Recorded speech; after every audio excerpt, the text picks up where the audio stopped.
Mimicry কৰে, গতিকে তেখেতক মাইক্ৰফোনটো আগবঢ়াই দিছোঁ। ধন্যবাদ থাকিল বাবুদাস ডাঙৰীয়ালৈ। প্ৰথমে শাৰদীয়া কালী পূজাৰ সকলোকে আন্তৰিক শুভেচ্ছা জ্ঞাপন কৰিছোঁ। আমাৰ মাজত উপস্থিত আমাৰ শ্ৰদ্ধেয় শিক্ষাগুৰুসকল, লগতে জ্যেষ্ঠসকল তথা আমাৰ মাজত উপস্থিত আই মাতৃসকল, যিহেতু জুবিন দা আমাৰ মাজত নাই, সকলোৰে মনত দুখ আছে। তো আজি মোক বহুত দিন হ'ল বাৰু মিমিক্ৰি কৰা নাই, বহুত দিন হ'ল, কিন্তু আজি বৰ দুখ লাগিছে। তথাপিও মই আপোনালোকৰ মাজত চেষ্টা কৰিম অলপ কৰিবলৈ। চবে কেনে আছে? তাৰ নামটো কি আছিলে? অবিনাশ।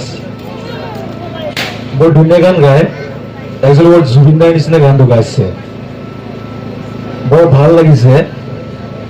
বৰ আগলৈ আগুৱাই যাব বুলি মোৰ আশা থাকিল। মই চিধা কৈছো দেই, চবে চাইলেণ্ট হৈ গৈছে দেই। মোৰ কোনো জাতি নাই, এইটো গম পাইছে নাই? মোৰ কোনো জাতি নাই। তাৰপিছত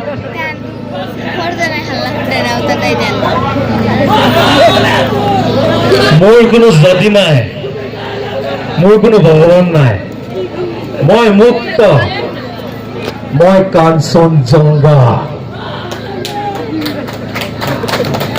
পৰিৱৰ্তন শব্দটো শুনিবলৈ বৰ ভাল হৈছে। কি ঘণ্টা? আমি চিধা কৰো, মই চিধা কৰো দেই, সেইটো বৰ বেলেগ। আপোনালোকে সকলোৱে জানে মই চিধা মানুহ, চিধা কথা। কিন্তু আৰু এটা, আমি নতুন প্ৰজন্ম ইচ্ছা কৰিলে দেশ জ্বলাবও পাৰো, দেশ সলাবও পাৰো।